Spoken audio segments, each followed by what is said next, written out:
আমি চাই আজকের এই মাহফিল তোমাদের জন্য সৌভাগ্য বই নিয়ে আসুক।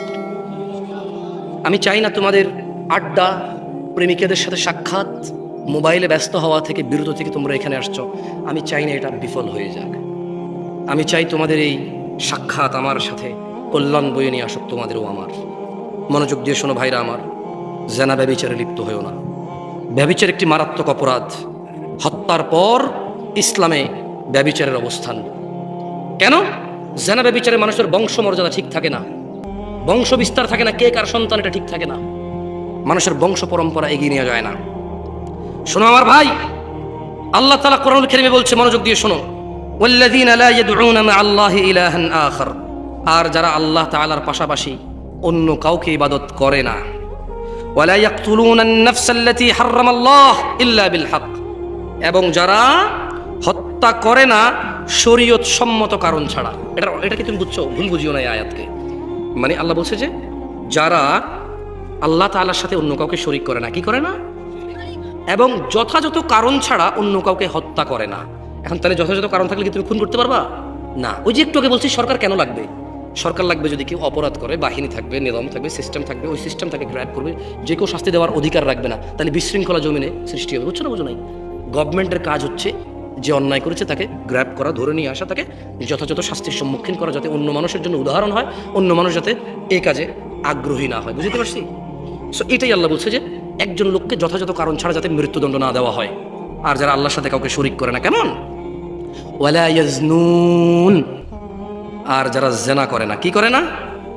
জেনা করে না। দেখছো, শিরিক, হত্যা, জেনা। বুঝতে পারছো?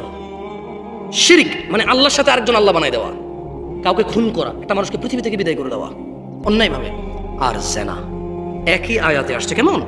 দেখো, মনোযোগ দিয়ে শোনো। আব্দুল্লাহ ইবনে মাসউদ রাদিয়াল্লাহু আনহু কে? আমি 10 মিনিট সময় নেব তোমাদের উপর, বিদায় নিয়ে নেব ইনশাআল্লাহ। চেয়ারম্যান সাহেব আছে, সবাই আসো। সারা রাত কথা বললে কোনো লাভ নাই, ওয়াল্লাহি কোনো লাভ নাই, ওয়াল্লাহি কোনো লাভ নাই। গত 40 বছর তো এখানে মুরব্বী আছে যাদের বয়স 60 বছর, তারা শুনছে মাহফিল। আমি যদি আজকে জিজ্ঞেস করি 2টা হাদিস বলেন, একটা পারবে না। আমি সারা রাত বলে করবো কি? এর চেয়ে ভালো মনোযোগ দিয়ে 10 মিনিট শোনো, বিদায় করো, খাওয়া দাওয়া করে চলে যাই। তোমরাও চলে যাও, ঘুমায় যাও, ফজর পড়ো। 3টা পর্যন্ত মোবাইল চালালে 2 ঘন্টা অপেক্ষা করে ফজর পড়ে ঘুমায় যাও, তোমাদের ইচ্ছা। আব্দুল্লাহ ইবনে মাসউদ রাদিয়াল্লাহু আনহু থেকে বর্ণিত। কার থেকে? তিনি বলেন, আল্লাহ নবী সাল্লাল্লাহু আলাইহি ওয়াসাল্লাম বলেছেন, জৈনিক ব্যক্তি আল্লাহর নবী সাল্লাল্লাহু আলাইহি ওয়াসাল্লামকে জিজ্ঞেস করলো, হে আল্লাহর রাসূল। তো তিনি ওনার চাচাকে বলল যে যুদ্ধের ঝান্ডা ছিল। তিনি চাচাকে বলল যে চাচা আপনি কোথায় যাচ্ছেন? তো চাচা জবাবে বলল, বাআসানি রাসূলুল্লাহ সাল্লাল্লাহু আলাইহি ওয়াসাল্লাম। চাচা বলল, আমাকে আল্লাহর নবী এক ব্যক্তির নিকট পাঠিয়েছেন। কেন? ইলা রাজুলিন নাকাহা ইমরাআতা আবিহি ফাআমারানি আন আদরিবা উকুবাহ ওয়া আখাযাহু মালাহ। বলল যে আমাকে আল্লাহর নবী পাঠাইছে এক ব্যক্তির কাছে যে তার বাপের স্ত্রীকে কি করেছে? বিবাহ করেছে। আল্লাহর নবী বলেছে তার মাথাটাকে গর্দান থেকে একদম আলাদা করে দিবা, আর তার যত সমস্ত আছে তার সব কি করবা? জব্দ করে রাষ্ট্রীয় সম্পদে যোগ করে দাও। সে তার মায়ের, সে তার সৎ মাকে বিয়ে করেছে। একটা জিনিস চিন্তা করেন তো, বিয়ে হালাল কিনা? সৎ মাকে বিয়ে করা হারাম, জেনা না, বিয়ে করেছে। আল্লাহ নবী বলেছেন গর্দান ফেলে দাও, সম্পদ নিয়ে নাও। এই সমাজে বহু ছেলে বয়সে বড়, বাবা দ্বিতীয় বিয়ে করেছে, সৎ মাদের সাথে আজে বাজে সম্পর্ক রাখার কামনা রাখে, বাসনা রাখে। ইন্না লিল্লাহি ওয়া ইন্না ইলাইহি রাজিউন। তাইলে যারা মাহরাম, মানে যাদেরকে বিবাহ করা হারাম, বিবাহ করলে আল্লাহ নবী বলছে গর্দান উড়ায় দাও, তার সম্পদ নিয়ে নাও তার। তাইলে বিবাহ তো হালাল জিনিস, কিন্তু এদেরকে বিবাহ করলে বলছে গর্দান উড়ায় দাও, সম্পদ নিয়ে নাও। তাহলে এই যে আমরা সমাজে মামা, ভাগ্নি, ভাতিজি, চাচা ইত্যাদি ইত্যাদি, ইন্না লিল্লাহি ওয়া ইন্না ইলাইহি রাজিউন, জানা, এটা তো আরো কত বড় জঘন্য পাপ। তাহলে চিন্তা করে দেখেন। আল্লাহ তাআলা আমাদেরকে বোঝার তৌফিক দান করুন। আমি আজকে এখান থেকে বিদায় নেব একটা হাদিস পড়েই।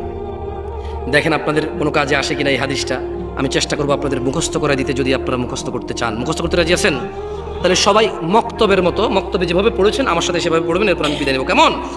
তোমরা জেনে নাও, আন সাঈদ ইবনে আল মুসাইয়িব রাদিয়াল্লাহু আনহু, সাঈদ ইবনে আল মুসাইয়িব রাদিয়াল্লাহু আনহু থেকে বর্ণিত, তিনি বলেন, আন্না রাসূলুল্লাহ সাল্লাল্লাহু আলাইহি ওয়াসাল্লাম, আল্লাহর রাসূল সাল্লাল্লাহু আলাইহি ওয়াসাল্লাম বলেছেন, বাইনানা ওয়া বাইনাল মুনাফিকিন, বাইনানা ওয়া বাইনাল মুনাফিকিন, বাইনানা মানে মুসলমান, ওয়া বাইনাল মুনাফিকিন মানে মিথ্যুক মুসলমান, বাইনানা মানে আল্লাহর নবীর উম্মত, ওয়া বাইনাল মুনাফিক মানে যারা মিথ্যা দাবি করে, বাইনানা মানে আল্লাহ তাআলার উপরে যারা ঈমান এনেছে, ওয়া বাইনাল মুনাফিক যারা মিথ্যা বলে, মুখ দিয়ে বলে, অন্তর থেকে নয়। শুহুদুল ইশা ওয়াস সুবহ, ঈমানদার হচ্ছে ঈশার নামাজ এবং ফজরের নামাজে উপস্থিত হয়, যে ফজর এবং ঈশায় উপস্থিত হয় না সে হচ্ছে মুনাফিক। কেন সে ফজর এবং ঈশায় উপস্থিত হতে পারে না? আল্লাহর নবী বলছেন লা ইয়াস্তাতিউনাহুমা, মুনাফিক ফজরে যেতে পারে না, ঈশায় যেতে পারে না, ওর জন্য কঠিন হয়। মুসলমান হয়ে কারা কারা মৃত্যুবরণ করতে চায়? বাইনাল আবিদি ওয়া বাইনাল কুফরি তারকুস সালাহ। মুসলমান আর অমুসলমান, মুমিন আর কাফির, মুমিন আর মুশরিক, মুমিন আর মুনাফিক, তারকুস সালাহ। যে নামাজ ছেড়ে দিয়েছে, যে নামাজ ছেড়ে দিয়েছে সে ইসলাম থেকে বের হয়ে গেছে।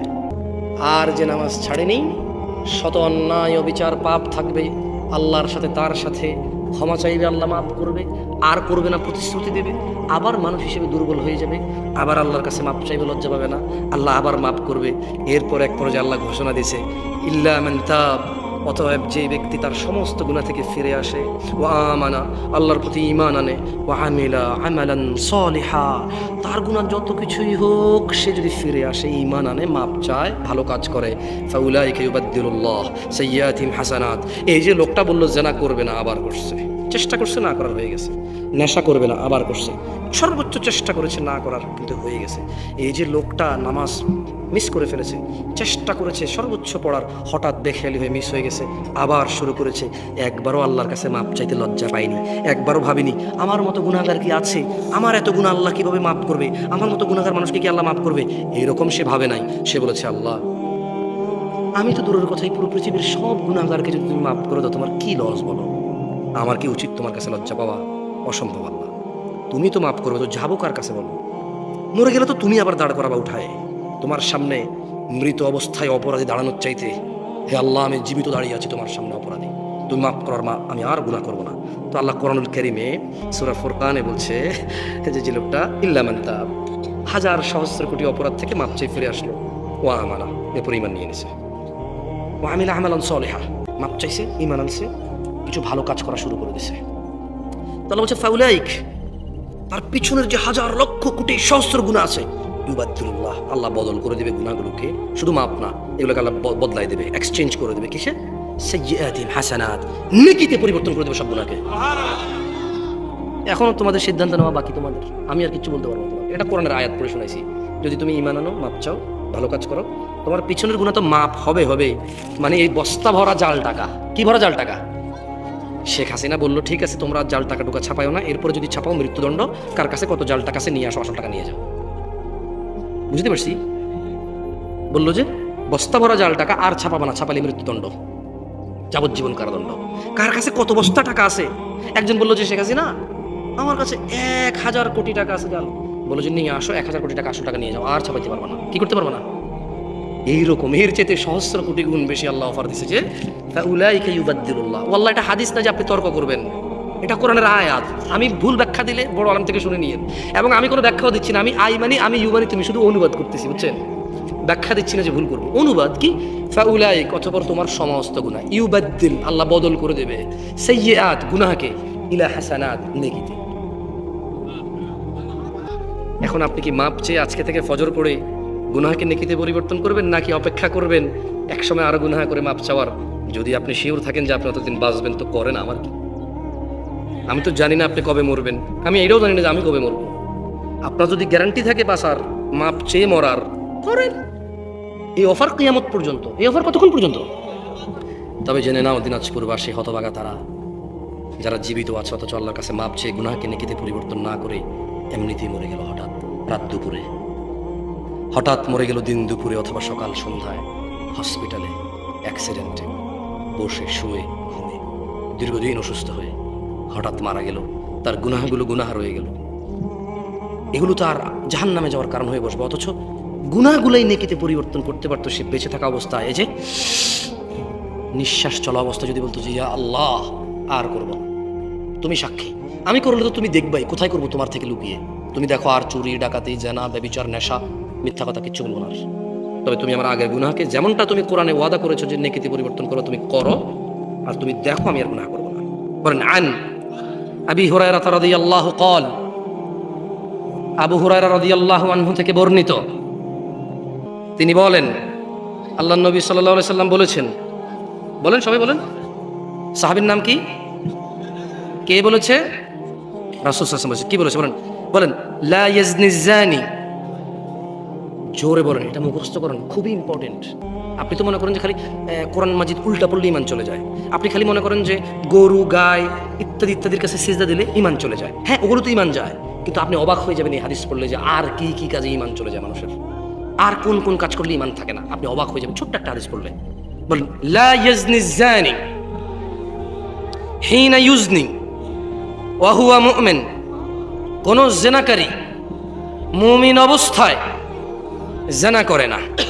ওয়ালা ইয়াশরিবুল খামর ওয়ালা ইয়াশরাবুল খামর হিনা ইয়াশরাব ওয়া হুয়া মুমিন।